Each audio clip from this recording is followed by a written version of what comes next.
Day 12. Secrecy. The chamber dimmed, and once again, the stars disappeared. In their place, walls, low and clay-red, surrounded me. The roof was woven palm. The air smelled of sweat, sandalwood, and something older, resolve. I sat in the corner of a small room, no larger than a courtyard shed. But it pulsed with life. Young men, some barely old enough to grow beards, leaned in close around a figure cloaked in stillness. Their eyes shimmered, not with fear, but with fire. The Prophet Muhammad, peace be upon him, sat among them. No banners, no armies, no wealth, only words. But each word felt like a seed lodged in stone. "This," said the alien beside me, "is the house of al-Arqam." His voice floated low, so as not to disturb the scene. "Where the revolution began." I raised an eyebrow. "Revolution?" He smiled. "You prefer awakening? Spiritual rebirth? Fine, but don't reduce this to piety.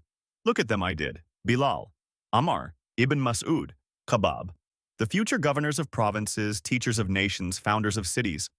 The Prophet, peace be upon him, didn't start by simply praying in caves," the alien continued. "He gathered, trained, organized. If his only goal was personal salvation, why the strategy? Why the secrecy? Why this?" The hologram shifted. A second layer appeared above the first.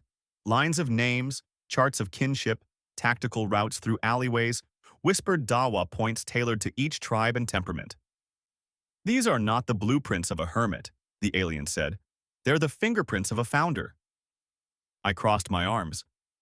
Or maybe they were hiding because of persecution. Doesn't mean it was political. It was just safer.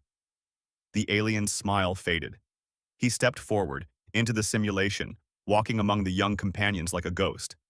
Safety wasn't the goal. Delivering the message was.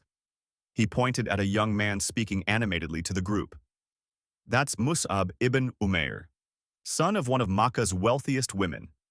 He will leave this room to risk his life spreading the message in secret. Later, he'll be sent to a foreign city as an ambassador." He turned to me. "Ambassador, not escapee." The image swirled again, showing Mus'ab at a well in Yathrib, teaching Qur'an beneath a tree, persuading leaders with verses and restraint. "But not yet," the alien said. "For now, they are seeds. And al-Arqam is the soil." I looked back at the room. They weren't hiding. They were preparing. The Prophet's words filled the space. "Spread what you learn from me, even if it is one verse." Al-Bukhari, 3461. "Protect one another. Share in one another's burden. Hold fast to truth. Even if you are alone, no slogans, no weapons."